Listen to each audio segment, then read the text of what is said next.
I'm really, really interested to hear your feedback about this, Whānau. I've had a chat this afternoon with Ian Taylor. It was a really interesting chat. So this morning on Stuff, I'm going to find it. There it is. Here we go. This morning on Stuff, I'll bring the article up and explain it all first of all. Ian Taylor cut loose at the NZME takeover bid, talking about Jim Grenon. He went through it. And he talked about why it was a problem. He talked about being, Jim Grenon wanting to be sort of an active board controller, CEO, kind of running the place and directing it, yada, yada. So he goes through all of that. And then he mentions someone else. This is what Ian said. He says, and one of the more vocal supporters of Grenon's push to take over NZME is Wellington investor Troy Bowker. Now, what happened then was Ian started telling some experiences that he had with Troy Bowker, and he told he made some comments that he said in the article had been said publicly, and they were pretty revolting comments, certainly racially charged comments, if not more.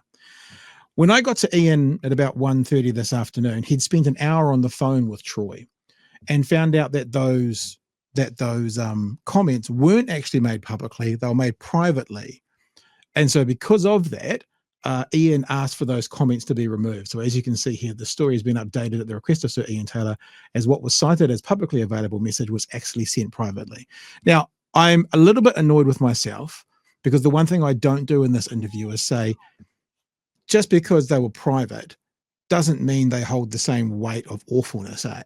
So I don't ask that question, which I should have asked. But some of you are probably not going to enjoy this or parts of this interview very much, because it seems what Ian, and Ian's always been this guy, right? He's always been the guy that solves social issues often with the private sector. I mean, Ian's one of the guys who got around COVID, and because the government was asking around, basically him and I think Stephen Tyndall and some others actually bought the PPE gear and just went and bought some, like tons of it from offshore, and brought it to New Zealand. That's sort of how he vibes.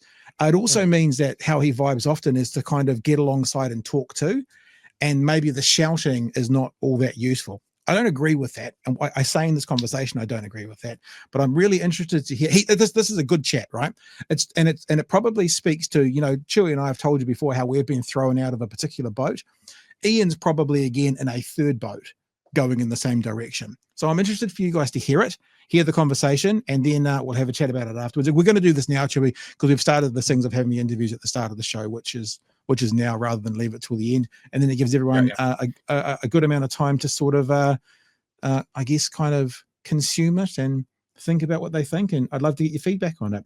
All right, so this is me with Sir Ian Taylor this afternoon. To go to all those lengths just for, I could. I want to welcome to the show Sir Ian Taylor. Ian, thanks so much for joining us today. No problem. Looks like you put on a full PowerPoint presentation for us over your shoulder. You didn't have to go to all those lengths just for us. I'm at us. a conference. But I could. Okay. Well, speaking of showing us all the information, interesting article that's been published in Stuff today, written by you, talking about your concerns over Jim Grenon's NZME takeover. Now, we have kind of touched on this a couple of times in the last couple of weeks. We haven't really delved too deeply into it. Ironically, we are sort of one of those media spaces that is considered alternative or non-mainstream now. It's interesting to watch what's happening in the mainstream. So before we look at specifics in your article, why don't you tell us your concerns, your general concerns about Jim Grenon's takeover bid? I think I guess the biggest concern was this idea that he would be taking an active role as the chair. I think you may recall I used to write for the Herald. One of the reasons I stopped was when the board at the time went against the editorial team and ran the Hobson's Choice ad on the front page.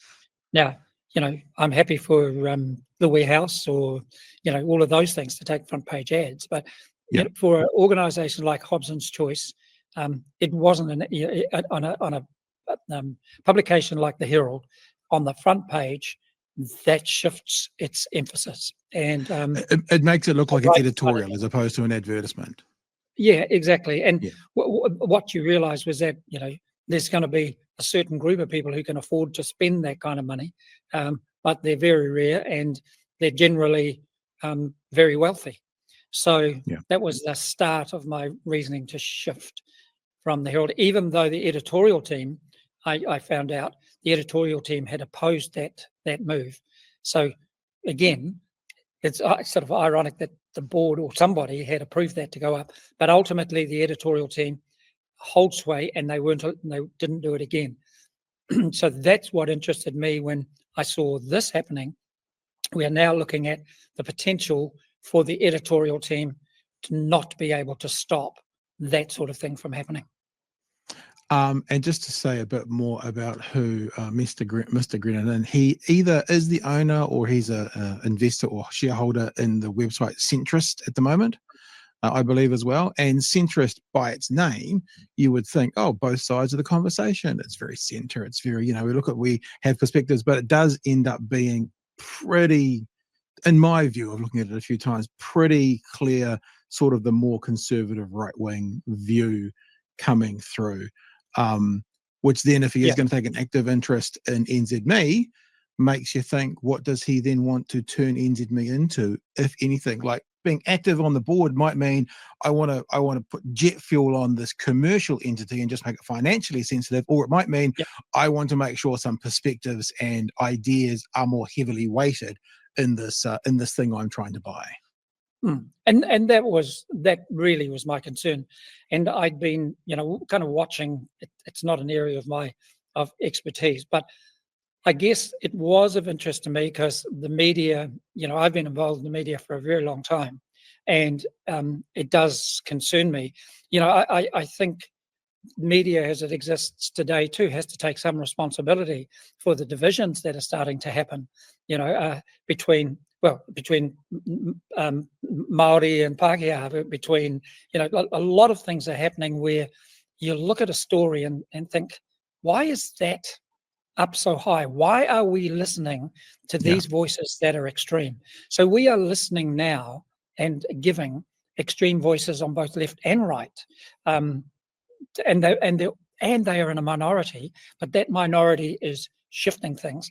So that's something we have to address now. But it just concerned me that if you look at the centrist and think, what is the opportunity here? I mean, one could be really cynical and go, gee, you're actually looking at buying NZME, which has a hugely valuable asset in its one roof. You could take it over for just $9 million, then sell centrist, get all your money, sell one roof. And now you've got this thing that gives you a much bigger audience than the centrist has got. I don't know that that's the intention, but if you're practical and you've got some viewpoints that, we can disagree with the viewpoints, but if they're viewpoints you hold, and now you've got a mechanism to share them, that's the case. But it just starts to put everything out of balance. I spent a lot of time at what is now NZME in a working capacity. I was a full-time talkback host on Newstalk ZB, I think for either 6 or 7 years, and I was certainly working in and around the building for 2 or 3 years more than that. When I was working full-time at Newstalk ZB, you'd probably say there are two flagships. And Newstalk ZB would obviously, daylight comes second, as they say, but then there's the Herald. They're probably the two flagships for opinion, obviously, for opinion and for news.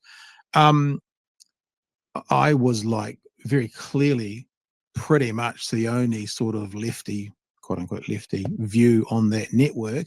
So ZB has always been that sort of leaning right. And we always joke prior to this conversation about it's funny when someone's name just jumped. Simon Wilson kind of being the only lefty. I know he's not, but on the Herald. So it seems like it's already been in that space anyway. If it's already in that space, what are the extra concerns that maybe someone like Grenon's acquirement might be? I don't know. It's easy to say it's in that space, but my experience with it up until the Hobson's choice. My experience of it was I was approached by Shane Curry because he'd been seeing what I was writing on LinkedIn.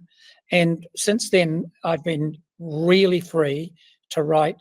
In that time, I was really free to write anything I wanted. And it always got, well, I have to say that prior to them giving me that opportunity, I didn't have the voice that I have now. And Right. I owe a lot to Shane and the Herald for giving me that voice. And they always ran unedited anything I wrote. So, and I don't necessarily agree with a lot of what Mike Hoskins has to say, but that's where debate and discussion comes. And I think that Sure. brings me to a point. So, we haven't talked about the specifics, but one of the things that I mentioned was the company he keeps and Troy Bowker. And Yeah, Troy so and let me just read that out. So you're going to tell us about it, but you say in the article, talking of Grenon, if that alone weren't enough to raise concerns, it's who he's chosen to align himself with that should truly give us pause. There's a saying that you can't learn a great deal about a person by the company they keep. Sorry, you can learn. And one of the vocal supporters of Grenon's push to take over NZME is Wellington investor Troy Bowker. Now, you talk about an interaction you've had with him there. Do you want to give us that in 30 seconds? Then you can go on and say why Troy Bowker is a concern for you, the company he keeps. Well, it's interesting. So it was a instance that came up with when Tom Scott had run a cartoon. It was a beautiful cartoon which had the Endeavour and a Waka Haurua sailing together, and that's it there. It's you look at that. That's the DNA created by Captain Cook's boat and our ancestral Pacifica voyagers. And I commented how powerful a message that was as a cartoon, and then went on to explain why it was important that we were telling the story about the Waka Haurua and the Pacifica voyagers, because when I was at school, that was never told. I was only told about one boat. Yep. That escalated into a kind of slagging match that just said, why aren't you proud of, what are you doing about this kind of Maori stuff that you're putting on? But I do want to actually, because something's changed since I put that article up. Troy Bowker. Can we just pause for a second? We'll go on to that, because one of the points I think that's most important in your article was the slagging match that you're talking about, and the things that he said to you were public. This wasn't like a hidden background information. That was like anyone could see this sort of nastiness going on as well. It might be the wrong word, but this debate going on as well. So I think that's an important part of it. It is, and but if you check the article now, there was a particularly nasty piece in there, which is now had removed since speaking with Troy, because the reality was that the piece with the very vivid language and talking about how rich he was and things like that, that I got that because that was sent as a private message to somebody. Okay. And it was that somebody who posted it publicly, and then news media picked it up. And so I had a long talk with Troy today, and we are going to meet again, because for me, the most important thing is that we should be talking, not yelling at each other. And the same happened last week. You might have seen the article I wrote about Winston Peters' war on woke. Now, I got a text message from Winston about half an hour after it went up, and just said, really interesting article, well balanced, maybe we should chat. And so in 2 weeks, I've had 2 people respond in a way very few people have.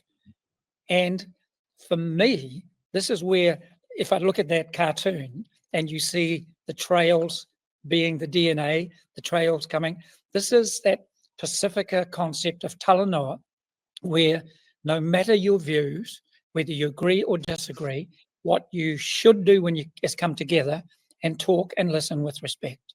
And I am surprised that Winston and Troy were the 2 people, the last people I would have expected to give me a call. And I had about an hour with Troy today, and it was a very interesting and enlightening conversation. Can you share anything as to why? I know it's a private conversation, but why was it interesting? Why was it enlightening? So we will agree to disagree absolutely about a board and a chair, becoming actively involved in the content of a media. I think it's dangerous, and I will always think it's dangerous. So you've been made clear that's still the case. That's actually what your claim was about them being involved, that they want to be at the tiller, so to speak. Well, that's what it looks like from where I sit. And the track record suggests, like with the centrist and other things, we know what the tiller is in that area. So that remains, and again, agree to disagree. But what was really encouraging for me was Troy and I got back to the initial thing that started all of this, and that was his attack about kind of Maori, left-wing Maori loving storyteller. As we talked, we actually aren't that far apart, because where we are in agreement, I think, where we are in agreement is that the voices we are hearing are the voices from the extremes of both sides now, both right and left. And those are the voices that are causing the division as well. And what I would love to stop writing articles, because I don't need to write them anymore, because people are talking together about how we make this country better, how we bring things together. And that's that spirit of Talanoa. And for me, I have this idea about the coalition of the willing. Now, the coalition, which is different to the Ukraine one, but our coalition of the willing, you only have to have one reason for joining it, and that is your grandchildren, your mokopuna. And every day you need to look your grandkids in the eye and say, today, I think I did something that'll make a difference. And what I will say to my moko today is, you know what? I had a conversation with this guy called Troy Bowker, and I don't know yet, but it could make a difference. Now, it may not when we get together, but you can't just stand aside and yell at each other. Couple of thoughts, right? Through speaking with a lot of people who are involved with politics on the left, the idea of coming alongside each other, agreeing to disagree and moving on, or finding a compromise. What my understanding a lot of this government is doing at the moment is they say they want bipartisan, and this is speaking to people who have been in these conversations, and then both sides come together and their version of bipartisan is, this is what we want, agree with us. So I have a concern, I guess, not with you or what you've said, but the general idea of that is that when we, he, they, whatever it is, come together and talk, it'll be, we should come together and talk about what I want. Totally. And that's still, I see that, and I see that with a lot of the things that are happening in this government. But that's disingenuous, eh? So I don't. I wonder if the people over there, people who you talked about in your article, and the people on the more, and this is because our podcast is, overtly we say we're on the left, we don't hide it at all.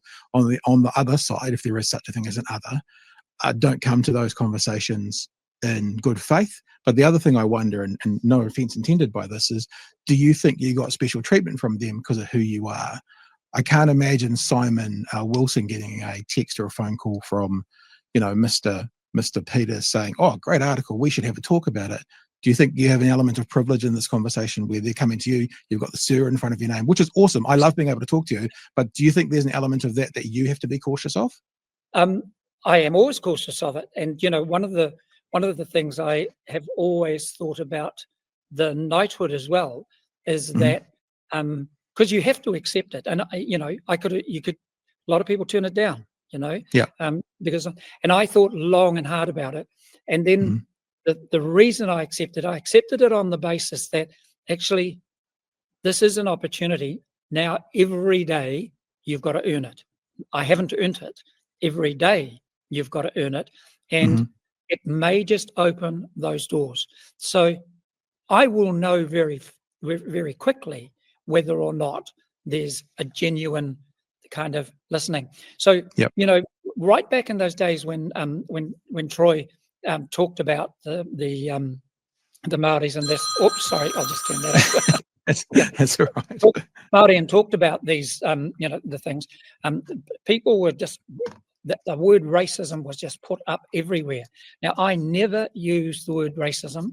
I prefer to put it into, ignorance is a strong word, but what I have seen since we have been starting to tell the story of our Pacifica voyages, 3,500 years, the greatest story of human migration, celestial navigation. Now the science is proving it to be the case. As I've started to share that with people of all sorts of things, what I love is, gee, tell me more. I actually didn't know that. So one of the things I am hoping will come out of a discussion that we will have with Winston and hopefully Shane is that, and we will know very fast whether we've given, our job is to give them solutions, not to yell at them. And there are huge solutions to look after Freddie the Frog and stop drilling up his homeland and still meet all of our climate and sustainability targets, not here, but globally, that New Zealand can lead the world in finding solutions. And we've got the science and technology to do it. What has been missing is being able to share those with people with alternate views. And one of the things that has really encouraged me is that there's a big, and I won't bore you with the details, but one of the big energy providers that would change everything for New Zealand is called supercritical geothermal. Now, that is basically a natural nuclear power plant without all of the dangers, and it's 6 kilometers under Taupo. It has enough energy to drive the planet for 70 trillion years, and it's sitting 6. I know, and people didn't know about it. We got this in front of Shane, and Shane has used a significant amount of the funds that he has at his disposal. He has put it over to accelerate the trials of that. And if they work, we are going to have the most fossil-free, 24/7 reliable energy power source ever. And be amazing. On one phone call, and you go, and it starts with Shane going, "Sure, I didn't know about that. Tell me more." So that's well, I guess to wrap up, what I hear you saying is you want to influence them, and I hope I want to share. I want to share. Let me be really clear. Yeah, but there's no point in sharing without an outcome. You want to share and have them move the needle. No, yeah, and that will help. But all of this is happening without politicians. So it's happening. And so what we've moved ourselves to do in this coalition of the willing is that we are moving anyway. We will prove these things, and it's really helpful to have politicians come along with us. But in order to get them to come along, you have actually got to show them that, you know what, you ignore this, it's going to cost you dearly at the next election, because this is a solution to the things that you are fighting against at the moment, and take it on board. So we've got to stop yelling at farmers. We've got to start talking to farmers and giving them solutions. So we've got to stop yelling at foresters, because there are solutions in forestry that would lift our GDP enormously. So, I mean, again, I give lectures on these, but we talk about this behind the scenes, and we will do it with or without politicians. Yeah. What we want to do is for the voters to know these options are there. Then the control comes back to us. We're the ones who vote these people in. Now, let's make sure that the politicians know that we have choices, because those choices have been put in front of us. I agree with the principle of what you're saying, but just to wrap up, I do want to put up a defense for some of those people who do shout, because I know from speaking to people in certain areas, they put their hand out, it gets slapped away. They put their hand out, it gets slapped away. They come across to talk to someone, it gets stopped. And they do it so many times, they've gotten to a point where they've gone like, we've done this. At least I'm going to let them hear my voice. Okay, so, but I've got a counter example to that. Sure. So we invited, before the last election, we invited politicians from all parties to come to a group that's called the Product Accelerator.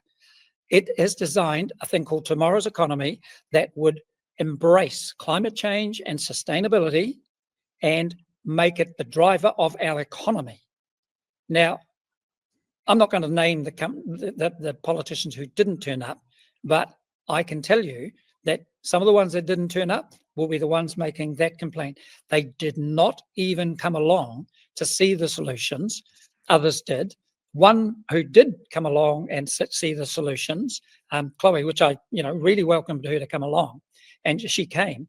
But after that, I never heard any mention of these alternate solutions that are sitting there with science backing. What I heard from Murray Davidson was, in a debate I was at, was, oh, you've got people here says technology is going to solve this. Technology will never solve it. So where do you go? Yeah, and I guess that's I mean, if that was the only difference between the political sides, Ian, an argument over technology, we'd live in a pretty beautiful country. As I said, and I'm not suggesting that I disagree with the basics of what you're saying, but when you've got a sector of politics, even happening probably almost as we speak, that aren't just talking about almost amoral things like technology, but they're talking about people's identities and people's lifestyle and people's race and people's heritage, it's a bit harder for them. And I'm not part of that group, so I'm speaking from the outside, to reach across the aisle when they've been hit many times first, or hit in part of this process. And now, so I understand what you're saying. And when it comes to these sort of neither good nor bad, right nor wrong, moral or immoral things like technology, I'm with you. But I just want to hold space for these people who have been there, and they feel the only thing they've got left now is a loud voice. That's all. Yeah. So and I understand that. I mean, I come from a Māori, my mother's Māori. I mean, I was brought up in all of this. My family still live in Raupunga. So I see what's happening to them. So I do understand that. But I am really solutions driven. There are solutions, and Talanoa, that is a Pacifica, that is our thing. So if people has decided that they're going to walk away from that, that's fine.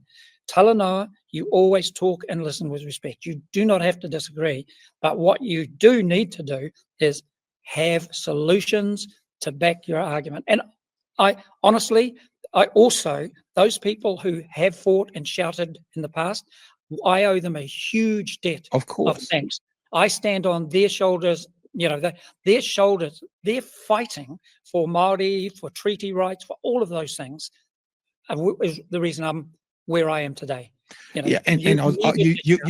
marched in the street. I marched in the street for apartheid. I marched in the street for Vietnam. Yeah. So, but look, so you've just said what I was about to finish on was, like, I hear what you're saying, and it's something like and I'm not saying a managerial level, but where you're talking about those things like technology and stuff. But I think about 81. There was loud voices. I think about the 1960s in America and the fight for equality. There was loud voices. So I'm just not going to sit and go, we can't do it that way. Maybe what we can do is we have different approaches by different groups of people, and none of it's invalid. We're doing it a different way. I'm going to give you one more, though, so you can't quite do it. Okay. One more. So this is not about technology at all, So just if I go to Wayne Mulligan and New Zealand Bioforestry. So I have met some of the major investors that he's brought from overseas to New Zealand to have dinner at his house. And when I asked them, why are you here? They said two things. One, you grow trees better than anywhere else in the world, because the bioforestry is a massive opportunity. And then they said, and your Māori culture understands the power of that. That's why we're talking to Wayne. That's what we should be talking about. You won't get Wayne whinging and moaning or doing. Wayne is just out doing it, but he is doing it with a Māori kaupapa. He is driving that, and the world responds. Maybe David Seymour and should have been in that meeting as well. That might have taught him a thing or two. So I don't know. I could sit in the same room as that man. Hey, Ian, thanks for joining us today. I appreciate you giving us some time and appreciate your thoughts. And like yourself, there's big concerns around the quote-unquote takeover of NZME, especially if they're going to drive the editorial side of things, the narrative of things. But I guess we have to sit back and wait and have some voices, have people speaking out with voices, be they soft or loud, and have people sitting in the rooms with these people trying to show them other ways. I see it as a kind of a dual way that they can work alongside each other. Cool. And you just keep going, because there needs to be a voice everywhere. Alrighty, team. I've got it's funny when you watch back something you've already done. I've got notes for myself on that as well. But Chewie, like I missed when he said I don't use the word racist. I missed it in the live interview, and I heard that as I was watching it. I went, unless it's racist. I mean, I don't use the word racist. Like I think what he's saying is almost what I've said sometimes, that I'm quite slow to call someone a Nazi or call someone a racist, and I talk about what's the metric we do it. But so we don't really use the word racist unless it's racist, and then you do. So, but anyway, look, I've got other things that I wrote down as I was listening back to it. Your thoughts? Ian Taylor confuses me.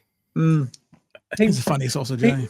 He really does. Like, I always come back to the fact that he was very critical of the last government. He voted for this one for reasons that just seem to be like, where did you think that they were going to do the things that you thought that they were going to do? Because they never, ever indicated that they would do those things.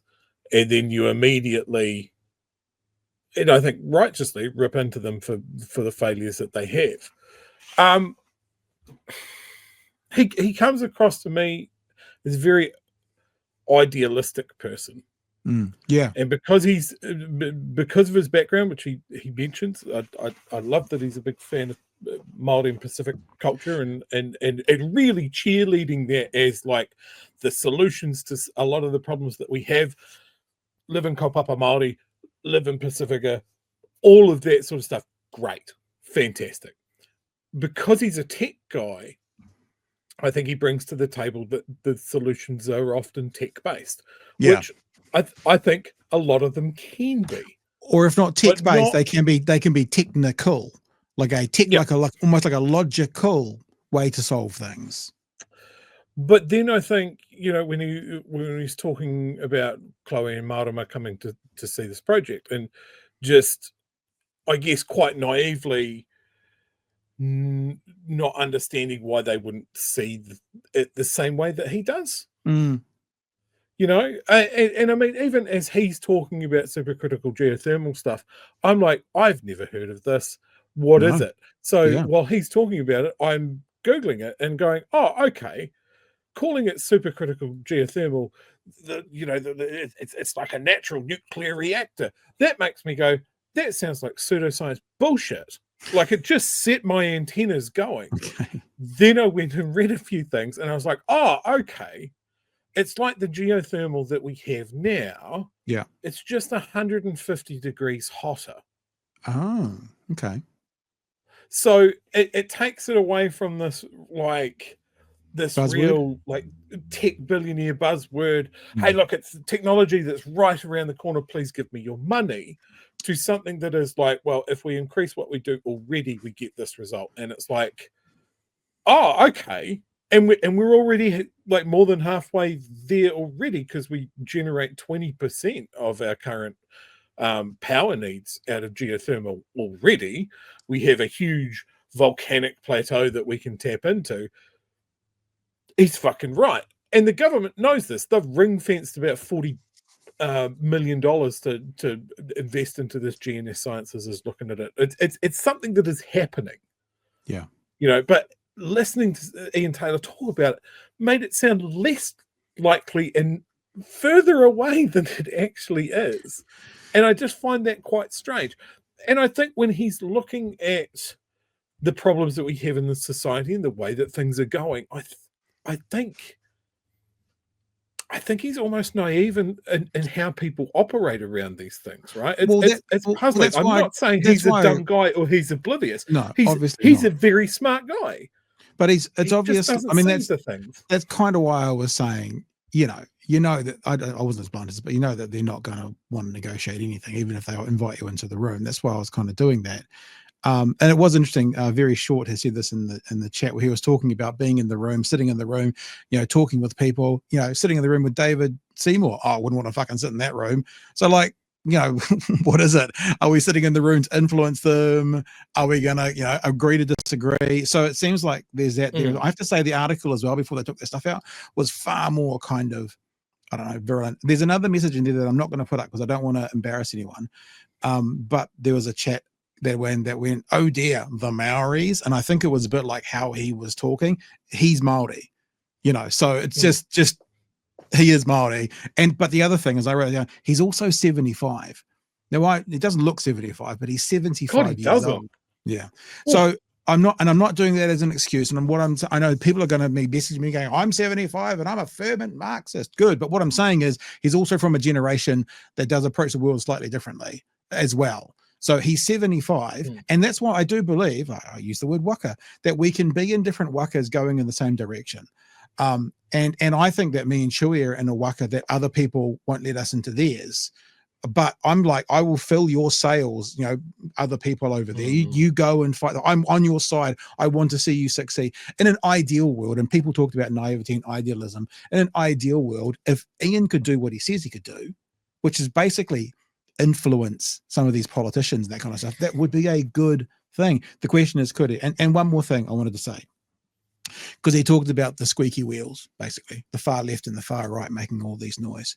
I watched a clip today. It might have been on was it Sam Cedar's show? It might have been on Sam's show. And they were showing a woman in Virginia who had voted for Trump, who had just lost her job. And she thought she wouldn't be one of the ones that were lost. Now she's regretting the vote. I think this is the difference I always say to people. Agree or disagree, whatever, wherever you place yourself. The difference I see in the far right and the far left is the heart of the far left is about thinking of others, thinking of the vulnerable, thinking of those who are in trouble. The heart of the far right is me, mine, my stuff, fuck you, look after yourself, I will take care of me and mine. And you see that with these Trump voters now at the moment, because they voted for themselves and then they're getting fucked over and they're going, hey, wait, what? When we all told you what was going to happen.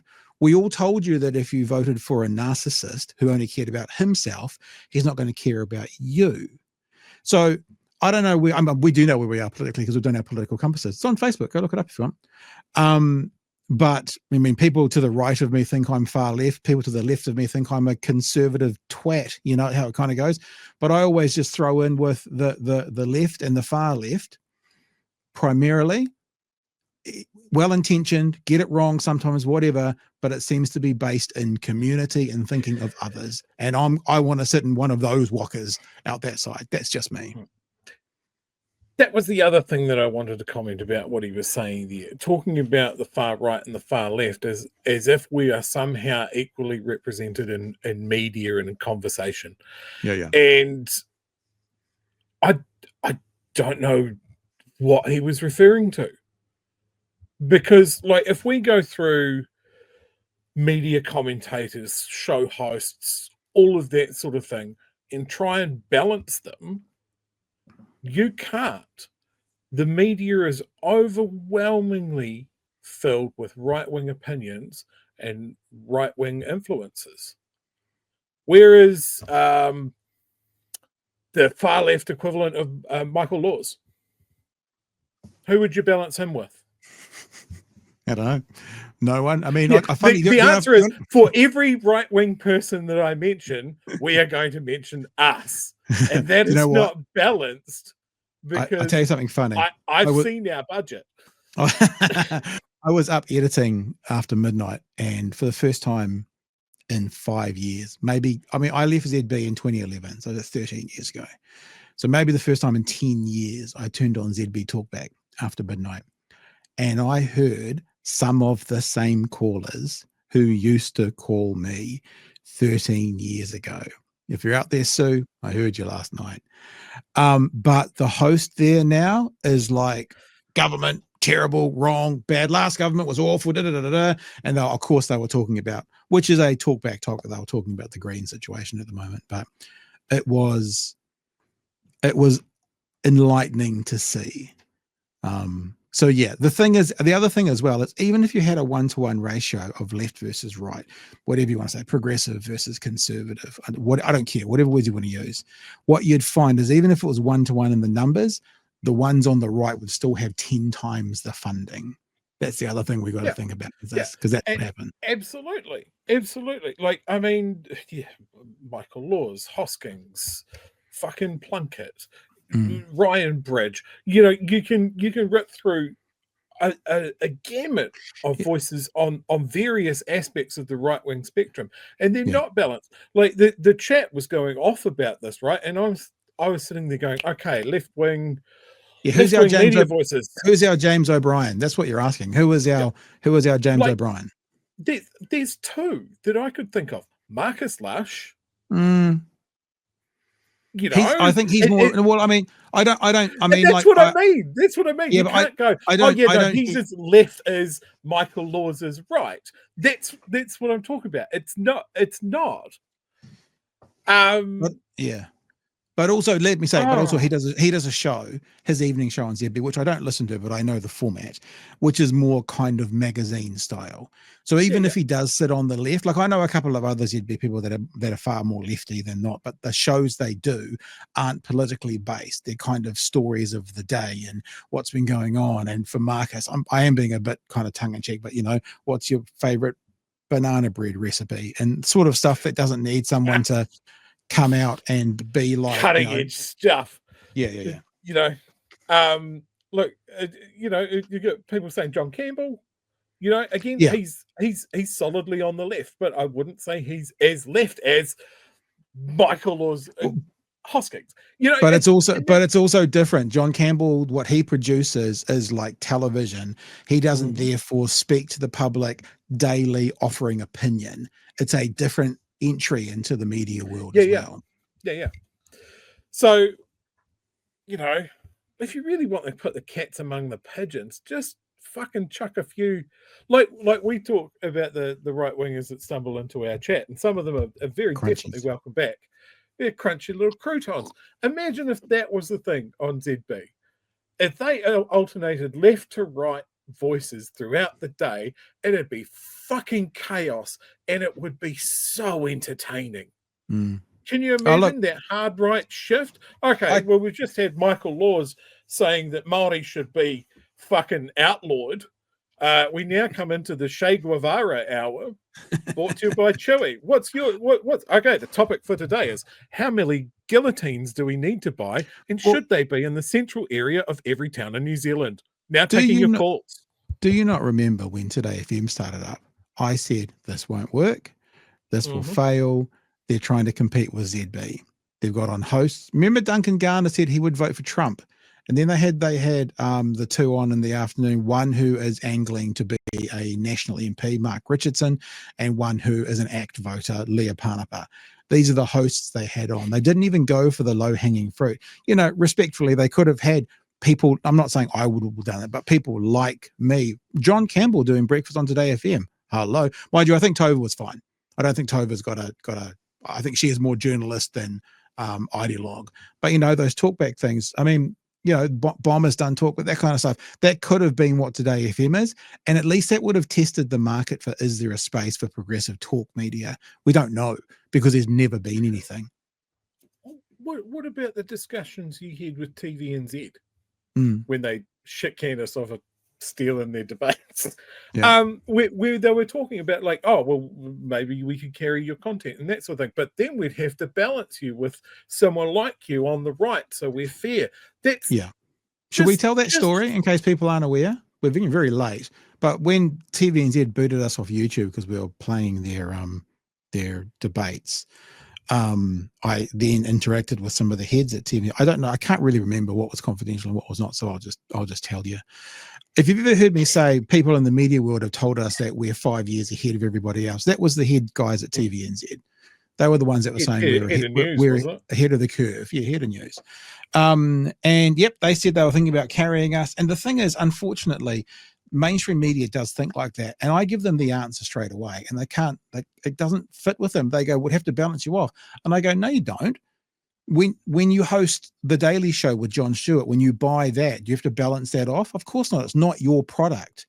So you license our product and then we do whatever we want. You license The Daily Show, they do whatever they want. But they don't seem to be able to think that way. And I think a part of New Zealand media's thing is what am I prepared to put up with when it comes to shit coming in the inbox, like the complaints, versus how much will this product give us? You know, so that's probably something they go through as well. Anyway, we should keep trucking. That was like a good chunk. I enjoyed that though. I enjoyed that a lot. I just before we kick on, I just want to briefly touch on an interaction that I had on Blue Sky the other day when we're talking about like where we sit on the left, right? And people were talking about, you know, the spectrum. There's a big debate of where Labour sits and that sort of thing. I personally having a lot of trouble at the moment describing any Labour about being anything but centre left. I feel like they want to be a left-wing party. I think they're failing at getting there, right? And we've been very, very critical of that throughout BHN's history. Someone called me on Blue Sky and just went a little bit too hard and just said, you're not describing Labour as a right-wing party. And I was like, yeah, I probably wouldn't describe them as a right-wing party. I don't think they're there. I don't think they're a very good left-wing party at the moment. And that very quickly devolved into that person calling me a genocide apologist, a fascism enabler, and that I would have literal blood on their hands when they come for them. Right. And I was just like, what the fuck? It was crazy. Some of you that followed me on Blue Sky probably saw it happen. And this is one of the things is, for some people, we are not left enough. For some people, we're too far left. Yeah. And I think if you try and follow that and go where that wind blows you, you will lose your fucking mind. Just do you. Do what feels, what is right for you. Don't try and do something on behalf, you know, for somebody else's gratification, for someone else's approval. I'll never measure up for that person. But I tell you what, if it came down to the worst case scenario, we'd probably be standing shoulder to shoulder with each other. It's just ludicrous. Just do you, follow your moral compass and what you fucking believe in. I believe that there are. I want to add one more thing. Hey, let me want to be further left than they are. Let me add one more thing, and be open to the experiences and ideas of those around you. If you guys haven't seen the Leftist Collective from Sunday night, Samar went off at Kieran McAnulty, and I think even though we had Shane DePoe and we had Craig, even though Craig, Shane DePoe, and myself didn't agree with the strength of how Samar went at Kieran, we totally supported the underlying message. And you would never like she doesn't consider Labour a left-wing party at all. Now I do. We can we go back to now this. Okay, so we're almost about to evoke our last interview. We agree to disagree, but I am so wholeheartedly in Samar's camp for what she's trying to do and the message she's trying to get out there. So I will happily sit back and listen and learn, and as much as I can try and fill their sails as well. They're in a slightly different boat. Theirs is probably bigger and faster and nicer than ours, but we want them to succeed. We want to be a part of it, and so we sit back and we listen. I follow their content quite a bit, and I follow it because it challenges me. Yeah, like it nudges me out of the groove that everyone will find themselves in. And sometimes I go, well, I wouldn't go that far. And then it sits with me for a little bit. And I listen to what they're actually saying and I go, okay, cool. I understand where that comes from. Yeah. You know, and that is, I think, something that everybody should do. And I think that it's something that the media should fucking encourage. Yeah. By not putting up a view like we've seen with Tamitha, of going, this person said this clearly ridiculous 100%. thing. Here's everybody that's saying it's stupid. We're not going to explore it at all. We're not going to talk about it at all. Everybody's already decided it's stupid. Get angry, moving on.